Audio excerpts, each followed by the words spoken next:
Everybody, it's Paul. I want to talk to you today about when is a fitting most beneficial and when is a lesson most beneficial. Stay tuned.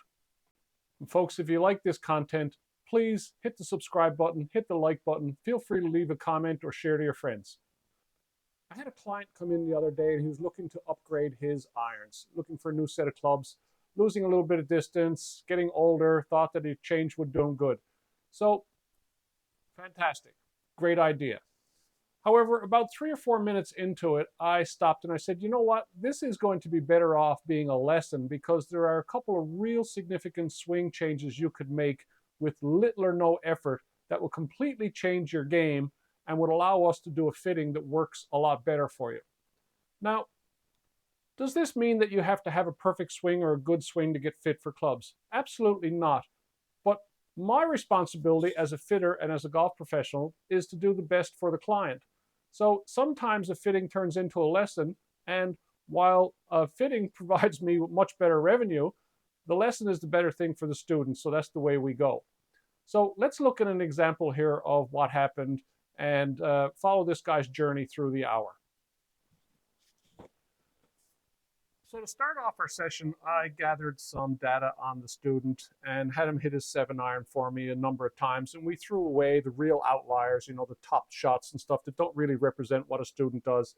And then we collected some data, and I've pared this data down just to 4 or 5 shots out of about the 30 that we collected that were valid. And what we see here is we see an average distance of 132 yards total distance. And there's a variety of distances going on there. And we have club head speed of about 75 miles an hour, give or take. But where we see the big thing that stopped me from doing the fitting and turned it into a lesson is we look at this swing path.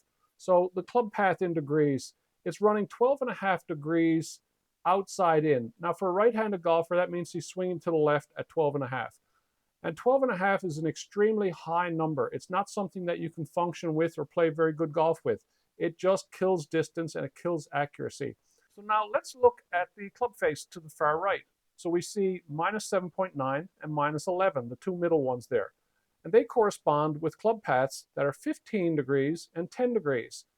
So when we have a 15-degree swing path to the left and a club face that's pointed 8 degrees to the right, we essentially have an angle of 23 degrees between the two of them. And then the next one down, we have a swing path of almost 11 and a face angle of almost 11. So we have an angle of 22 degrees of what he's working with. So this is just, it's not very productive. It doesn't produce a very strong ball flight. And he's left with a small distance of 132 yards at what should be much larger based on that swing speed of roughly 75 miles an hour.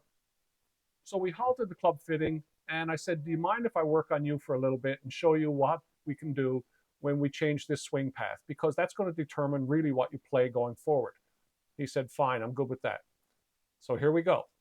So really what happened was by giving him a drill where he felt like he was swinging far out to the right, it just made it less to the left. And it brought it down to a manageable level of where those 10s and 12s and 15-degree swing paths went down to 2s and 3s. So that's a huge difference. And then when the swing path came down, we can see that the club face came down also. So now on the other side, we're left with 1s and 2s and 3s.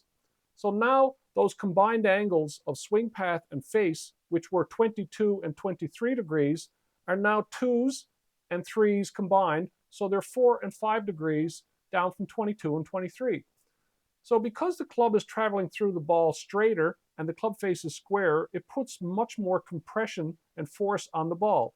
And now what we do is we see that distances have gone from 135 previously to 168. And his swing speed, because he's not cutting across the ball so much, his swing speed went up 3 or 4 miles an hour. Now, the swing speed going up is a great bonus, but 3 or 4 miles an hour doesn't give us 30 yards or 35 yards even. What it did, though, was it gave him the feeling of releasing the club so that the path and the club face traveled down the line a lot better. So this became a much, much better swing, and he consistently hit the ball over 155 and 160 yards. Now, all he kept saying was, I've never hit it that far. No one's going to believe me. I've never hit it that far. However, what it did was it gave a cleaner strike. So then I told him, You need to practice this for a little bit. Get out, hit a couple of buckets of balls, play a round or two, work on the path, get feeling comfortable with it, and then come back and we'll revisit your fitting. Now, I know that the fitting is still going to benefit him quite a bit. He's going to gain more height, he's going to gain more accuracy, he's going to gain more distance, because I know that the clubs he had were not suited for him. They were older and they were heavier, and they were just not suited for his game. However, fitting him into something based on his previous swing would have been an injustice because he didn't need to be there.